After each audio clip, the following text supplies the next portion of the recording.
السلام عليكم ورحمة الله وبركاته. ازيكم يا حبايبي؟ عاملين ايه؟ يا رب تكونوا بخير. اللهم صل وسلم وبارك على سيدنا محمد. النهارده بقى ايه؟ كبده وبطاطس محمره، وكان عندي طبق طبيخ طبعا حطيته، وقلت ايه نلمها بقى كده النهارده. رحت بعت اشتريها، لقيتها ب 340. انا رحت جبتها، والله العظيم ما كلفتني 110. جبت كيلو الا ربع كبده، وما شاء الله على الكيلو الا ربع، بجد بجد يعني رمالي كمية كبيرة جدا.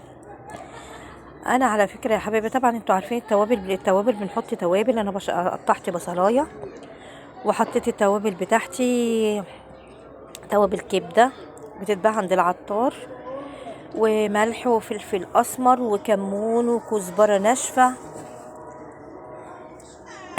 وملح طبعا، وحطيت لها شوية لبن شوية لبن. اللبن بيديها طريان، بيخليها طرية قوي قوي قوي قوي، طعمها جميل جدا. في ناس بتحط لها بيض، لا طبعا هنعمل زفرة بزفرة، مش هينفع طبعا. فانا بعملها بحبة لبن.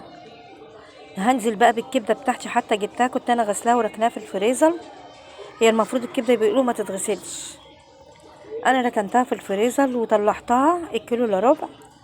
ورحت كنت بقى ايه عامله الخلطه بتاعتها، ما شاء الله بجد بجد. بصوا انتوا كل ما تعدوها تقعدوها في الايدام بتاعها، هتديكوا طعم خطير وطعم جميل جدا. هنا خلصتها اهو، سبتها ساعه. وجبت دقيق بقسماط، هي المفروض تتقلي برده، انا ما كانش عندي رده، بس دقيق البقسماط برضو بيخليها طعمها حلو قوي. دقيق بقسماط على حبه دقيق زيرو. بصوا حبايبي، اللي ما اشتركش في القناه بقى خليكوا حلوين اشترك في القناه، وما تنسوش بقى ايه اللايكات بتاعتكم والتعليقات بتاعتكم، دي بتسعدني جدا وببقى فرحانه. يلا عايزه اشوف بقى مين اللي هيعلق لوفاء، عشان انا بفرح بيكم. وطبعا انت انا ما تنس... نسيت والله، قالت جنب منها بطاطس. بصوا الاكله الجميله، ده كان طبق بسله عندي من قبلها بيوم، طبق طبيخ هرمين طبعا مش هيترمي. بصوا الكبده، وبصوا بقى هتفرجوا كيلو الا ربع. عملت الكميه دي وشايله منها كميه قدها من الكيلو الا ربع. يعني انا رايحه اشتري الكيلو ب 300 على ايه؟ وانا نقدر نعملها احلى من بره. انتوا عارفين الست ما بتغلبش في حاجه. وبحطه وهي نية على فكره الليمون، انا كنت ناسيه احط ليمون. سلام.